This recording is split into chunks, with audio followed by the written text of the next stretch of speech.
오늘은 두 증인의 영성, 마지막 때의 모세와 엘리야에 대해서 생각해 보겠습니다. 요한계시록 11장 6절에 이렇게 기록되어 있죠. 그들이 권능을 가지고 하늘을 닫아 그 예언을 하는 날 동안에 비가 오지 못하게 하고, 또 권능을 가지고 물을 피로 변하게 하고, 아무 때든지 원하는 대로 여러 가지 재앙으로 땅을 치료다. 두 증인은 마지막 때의 모세들이며 마지막 때의 엘리야들입니다. 이미 선지자 말라기는 첫 번째 엘리야로 올 세례 요한을 말라기 3장 1절에서 예고했고, 말라기 4장 5절과 6절은 마지막 날의 엘리야를 예고하고 있습니다.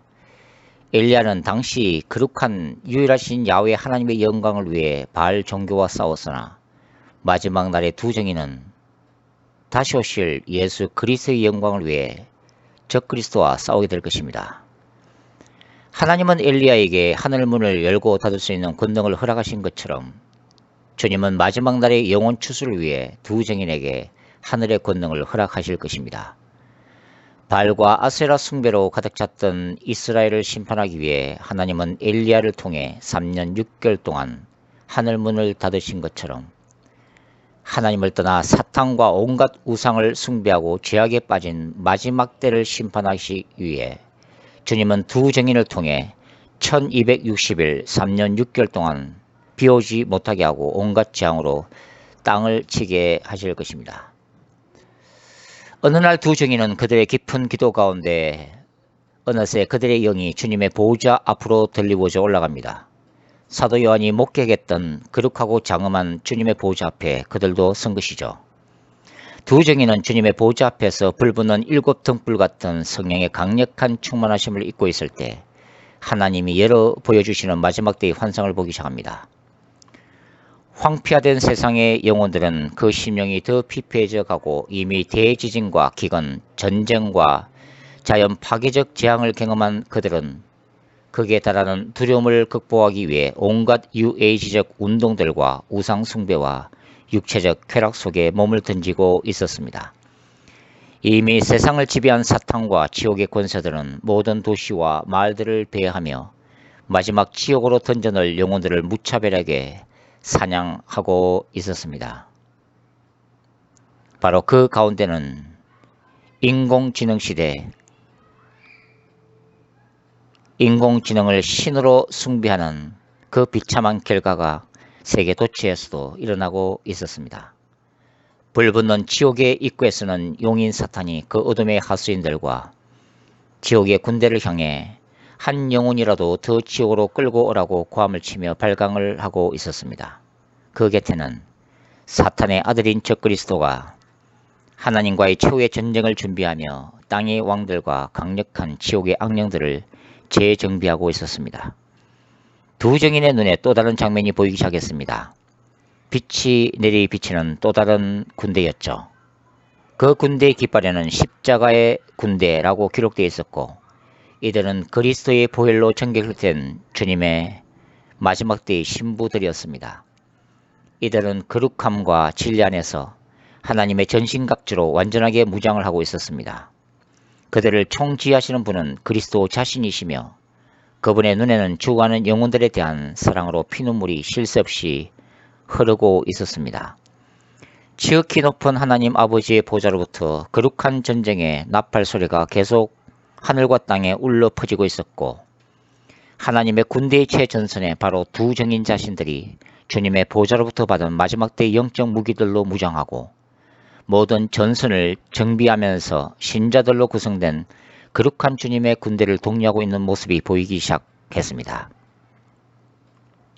동시에 땅이 보이기 시작했습니다. 어둠으로 뒤덮인 끝없이 펼쳐진 들판 곳곳에 잘 익은 곡식단들이 존재하는 모습이 두 증인의 눈앞에 펼쳐졌습니다. 주님께서 날카로운 낫을 들고 마지막 영혼 추수를 위해 그 앞에 서 계셨습니다. 두 증인이 말씀을 선포하기 시작할 때 하늘의 천사 군단들이 바로 움직이기 시작했습니다. 그들은 말씀을 듣고 있는 그 곡식단들을 묶고 있는 저주스러운 강한 사탄의 쇠사슬들을 강력한 날성검으로 잘라내기 시작했습니다. 영혼들은 사탄의 속박에서 풀려나와 해방을 맛보고 질병은 떠나고 악령들도 그들 곁을 떠나기 시작했습니다. 그들 위에 하늘의 광채가 내리쬐기 시작했고 예수 그리스도의 거룩한 영이 그들의 영혼을 감싸기 시작했죠. 특히 두 증인은 자신의 곁에 함께 서 있는 한 강력한 천사의 모습을 보았습니다. 그 천사는 한 발은 땅을 또 한 발은 바다를 밟고 있는 강력한 천사였습니다. 이 천사를 일찍이 사도 요한을 방문한 바 있는 바로 그 천사였습니다. 이 천사는 자신의 손에 들린 작은 책의 메시지들을 두 증인의 입속으로 계속 공급하고 있었고 두 증인의 입에서는 말씀의 불이 떨어지고 있었습니다.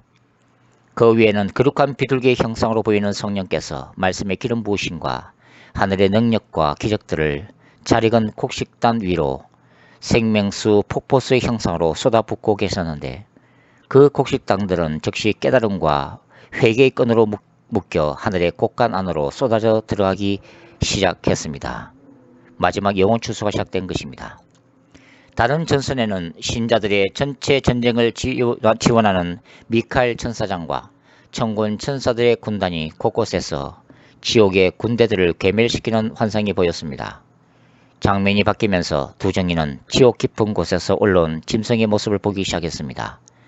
그 짐승의 입에서 나온 더럽고 해모스러운 독사의 혀 같은 칼 끝에 두 증인 자신들이 쓰러지는 모습이 보이고 그들 자신들의 시체가 예루살렘 큰 거리에 뒹구는 모습을 보기 시작했습니다. 그 순간 하늘에서 성령이 불처럼 쏟아져 그 시체들 위에 임하더니 어느새 자신들이 지금처럼 하나님의 보호자 앞에 서 있는 모습이 보이기 시작합니다. 자신들이 살겠던 예루살렘이 큰 지진으로 흔들리기 시작했고 구원받을 영혼들을 위해 하늘로부터 영혼 추수 천사들이 파송되는 환상을 보기 시작했습니다. 저 멀리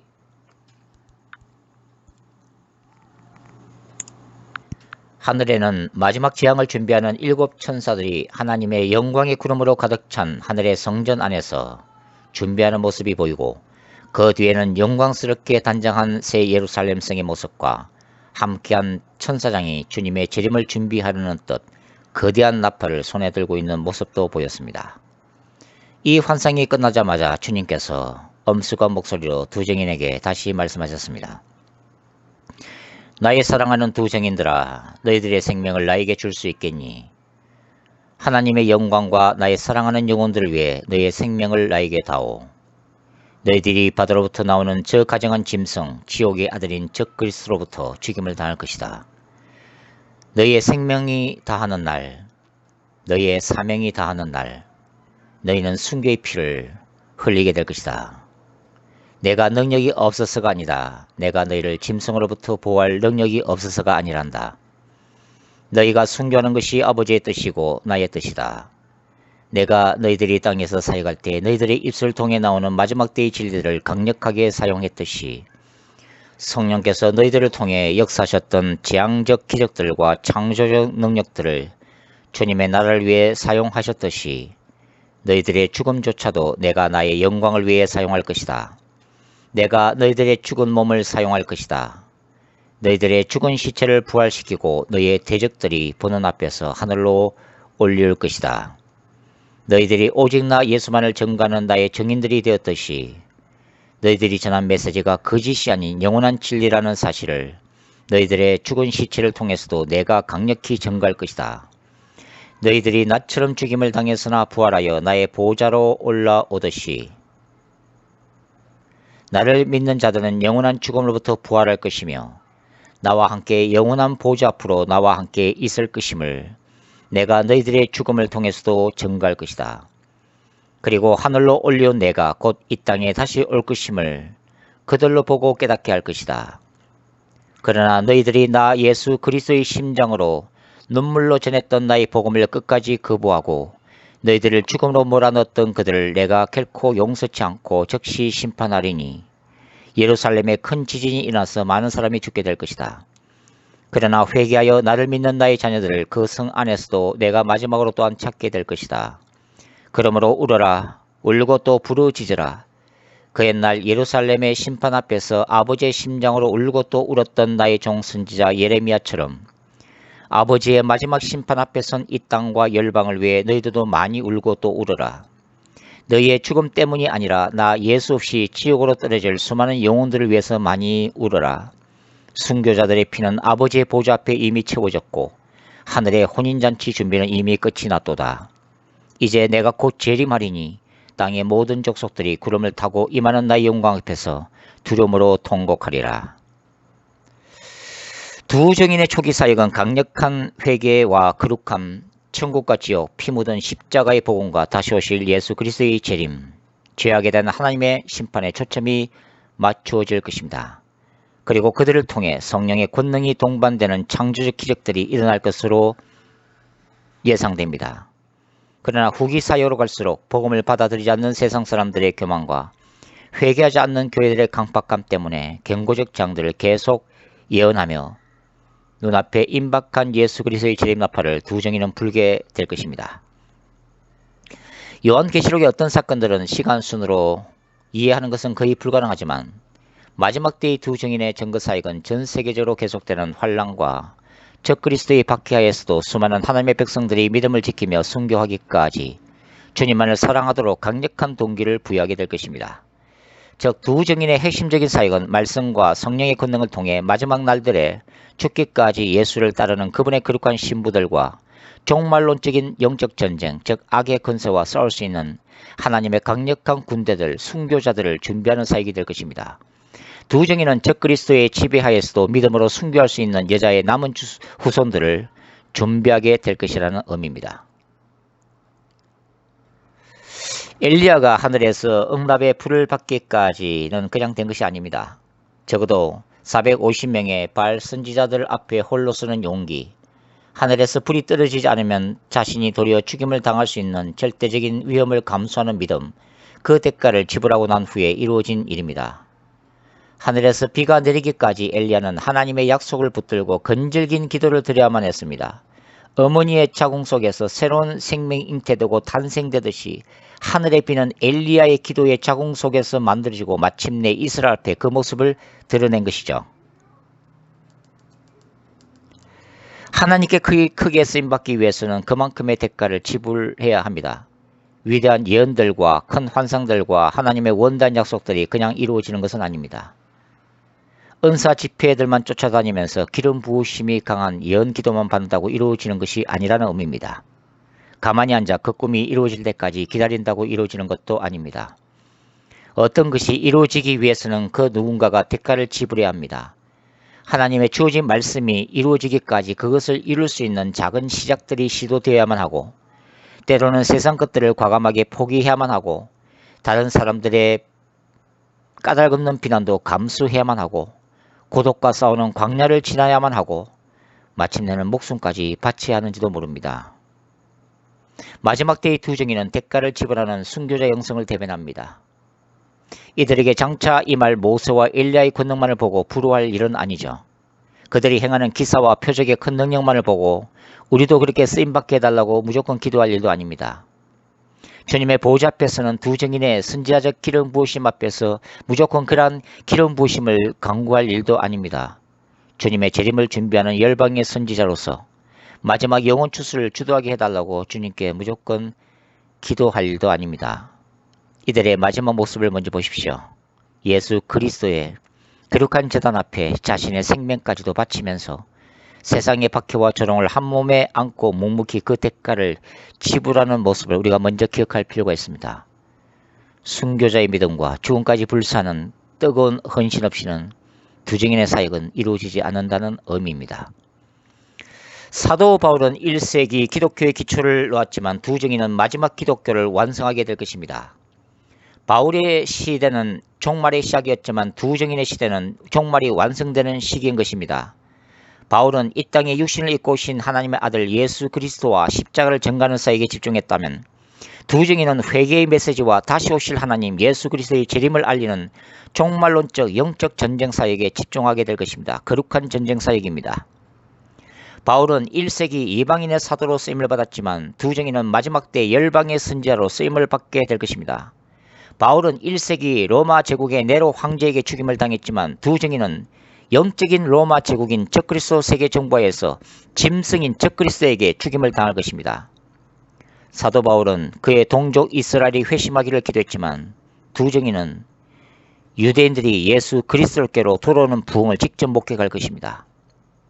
바울은 그리스도 안에서 하늘과 땅이 통일되는 우주적 비전의 기초로 그 사역을 시작했다면 두 증인은 그 우주적 비전의 실제인 새하늘과 새 땅으로 들어갈 마지막 영혼 추수를 주도하게 될 것입니다. 바울은 이 땅의 교회들을 통해서 신부된 교회와 신랑 되신 그리스도가 하나됨의 비밀을 알렸고 두 증인은 실제적인 하늘의 혼인잔치에 들어갈 예수 그리스도의 신부를 이 땅에서 준비하게 될 것입니다. 두 증인은 마지막 때의 모세들입니다. 두 증인은 마지막 때의 엘리야들입니다. 두 증인은 마지막 때의 사도 요한입니다. 두 증인은 마지막 때의 광야에서 외치는 자 세례 요한들입니다. 두 증인은 마지막 때에 죽어난 영혼들을 놓고 통곡할 영적인 예레미야들이며 하나님의 말씀과 기사와 표적으로 무너진 신자들의 영혼 속에 새로운 성전 예수 그리스도께서 참된 왕으로 통치하시는 마지막 때의 스룹바벨 성전, 마지막에 성전을 세울 영적인 대제사장 예수아와 영적인 총독 스룹바벨의 사역을 감당할 것입니다. 두 증인은 하나님의 군대고 두 증인은 예수 그리스도의 거룩한 신부입니다. 그리고 두 증인은 예수 그리스도를 위해 자신의 생명을 내놓는 마지막 때의 순교자들인 것입니다. 사탄은 자신의 아들 적그리스도를 지금 준비하고 있지만 하나님은 아들 예수 그리스도의 재림을 준비할 수 있는 두 증인을 지금 준비하고 있습니다. 그리고 그 두 증인은 어느 날 하늘에서 갑자기 내려오는 모세와 엘리야들이 아닙니다. 두 증인은 지금도 고난의 광야 속에서 낮아지고 깨어지는 고난 속에서 오직 예수님만을 바라보고 자신들을 준비하고 있는 평범한 사람들 가운데 비범하게 나타날 저와 여러분인 것입니다.